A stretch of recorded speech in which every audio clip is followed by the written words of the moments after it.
Hi guys, how are you? It's Amber, Auntie Amber, Uber, and we're just looking at Freya Day. What's Freya Day? Freya Day was started in Scandinavia, which is part of my heritage. Somebody just recently sent me a little reminder of my heritage. That's great, it's fantastic.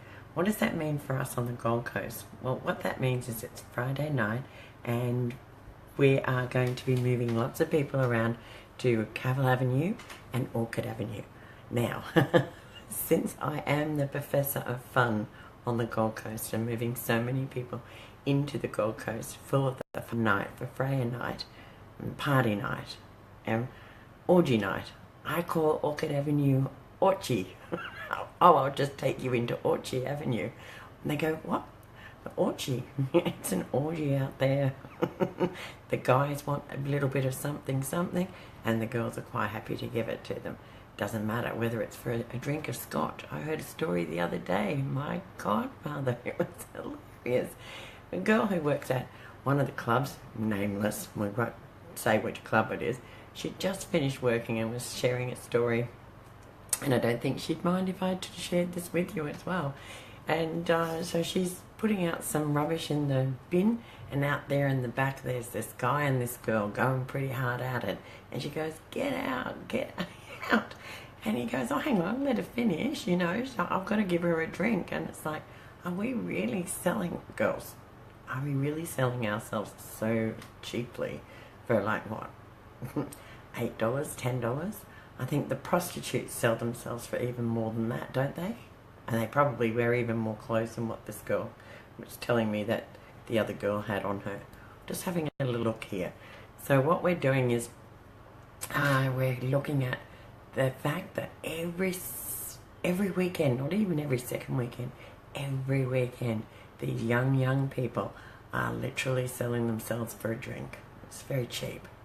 What happened to having some self-respect or some self-awareness and self-knowledge that we are brilliant people? Anyway, so Auntie Amber and Auntie Amber's Uber, we keep going on about having a bit of respect. And one of the stories that I think really is poignant, some guys from New South Wales coming into Coolangatta, and when I picked them up, they were a bit upset. Their girlfriends had just dumped them. They were three young men. And I asked them, I said, did the girls all talk together? Like, was it them that maybe split you all up? They said, yeah, they were. They were all talking about us as a group. I said to them, wrong. And just like, cut, stop, pause, delete. Let's go back and talk to these girls now. And that way you can have maybe a little chance and an opportunity to talk to them individually. Why individually? Because when a group of girls get together and look at the other boys or the boys in the group, they don't necessarily get them or understand them. And so they will rip them to shreds, you know, rip those guys to shreds. Let's tear them apart because we don't know them. We don't know them, we don't know of them, we don't know what they like, but we'll still rip them. So we're pretty good at doing that. So anyway, the three of them got out, went back inside to the club, grabbed the girls. Well, two of them stayed in there. One of them came back. He put his girlfriend in the car and he said, look, I need to talk to you. This is Auntie Amber, da-da-da. So we had a long drive, and I sensed and felt that this girl needed to tell him something that was really vital and important, and that she hadn't really said to him or told him anything about it, but I picked up the feeling of it. And he had said that he wanted to marry her, which was beautiful, and yet she wasn't ready for it. And I said to her that in order for her to understand why he wants to ask you to marry him, you need to be open and honest and tell him why you're not wanting to get married. And she had a lot of pain and a lot of angst there, but she did. I've turned up the music so that they could talk. And it was lovely, and it was a long ride, you know, 20-minute ride, 30-minute ride. And she was telling him some pretty intimate things, and it was lovely to see this young man listening to her, being open without trying to fix the problem, which is something that men love to do. I'll fix it for you. Just, you know, have you finished yet? You know, have you stopped your crying? Let's just fix it. Men are so clever at that, aren't they? We'll just fix it with a band-aid, something, but could you not cry? Where are all the lovely, sensitive, new age guys? Where are my snags? I get to see them most through the weekends when they get in the Uber and they don't have their honeybees with them. Well, I call them honeybees because they're buzzing all over the place. The guys are the eye candies and the girls are the honeybees. And unfortunately, at the moment, what's happening on the Gold Coast is that there's not a lot of self-respect with the, I say the younger people because they're in that age group where they're starting to want to settle down, mid-20s, late 20s, 30s. And they're looking and they're more serious about it now than they were 10 years ago or even 5 years ago. And what the guys are saying to me at the end of each night, on the Friday and the Saturday night especially, is that they don't know where or how they're going to find their loved ones. Isn't that a shame?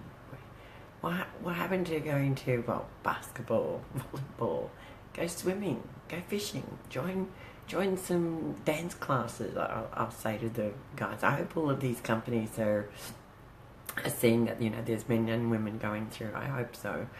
Perhaps we can put a little bit of love and light out there with the guys and the girls on the Gold Coast, that they need some inspirational events to be able to meet some beautiful people.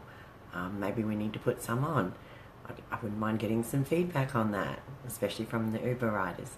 Now, what we're wanting to look at is maybe have a conference, an open forum, a discussion about the girls thinking that all the boys want is sex. Well, of course they do, but they also want, this is their words, this is their frustration. They don't want to take girls home to meet the family when they don't have respect. So where is it? Why has it gone down the toilet so bad? And in one area of the Gold Coast, excuse me, Wood Avenue and Cavill Avenue, why has it gone so bad? I mean, some of the guys just want to run away and go, well, I'll find my honeybee in maybe Sydney, or I'll find her maybe in Brisbane. Definitely not going to find her down here on the Gold Coast. That's really sad, considering they all grew up here. I'd like to encourage the girls to, have some self-respect. Most of the guys would like to see you more covered, and, not to be a nun. You don't have to be a nun about it. But, when I ask most guys, what do you like to look at, as far as looking at women, they hate the short skirts that show muffy. We don't want muffy anymore. Come on, cover them up. What about the bad girls, as some of the girls call them, or the bad boys? When you're on a beach and you're wearing your swimmers, that's fine, but not into a nightclub when you want to meet somebody. They don't want to see the bad girls constantly being smacked into their face. They don't mind a little bit of cleavage, but they don't want the whole lot. Keeping in mind that they're now moving away from a slap and a tickle. They want a beautiful, loving, caring, supportive, nurturing, loving relationship. Well, they're not going to get that when they're looking at tits and ass and muffin. Anyway, so this is Auntie Amber's little thing on Friday afternoon, and I don't know that I've had many people tuning into this because they're probably all working, whereas I get to choose the hours that I work, and I'm going to go down and visit Burleigh. There's always somebody who wants to go to the airport, and then go to the airport, sit down there and pick up some people who are either coming back from overseas, or Melbourne or Sydney. And we had quite a few people land. We had an extra 1,000 people yesterday arrive on the Gold Coast, and we're looking at probably at least another 15,000. So we're going to be very, very busy this weekend. And there was Bruce Springsteen up in Brisbane last night. Awesome, awesome, awesome. So, and we've got a few little light-hearted things that we love on the Gold Coast, like the Sunday Burleigh, which is now in its 11th year, and listening to the birds and bring your own drum and see the fire firefighters, and not firefighters, but the twirlies. What are they called? Batons, aren't they? Yeah, I think they're called batons. So we've got beautiful Miami markets are on, and the Marqueta will be on as well. So there's lots of lovely activities. Naturally, it goes without saying, is the extraordinary outback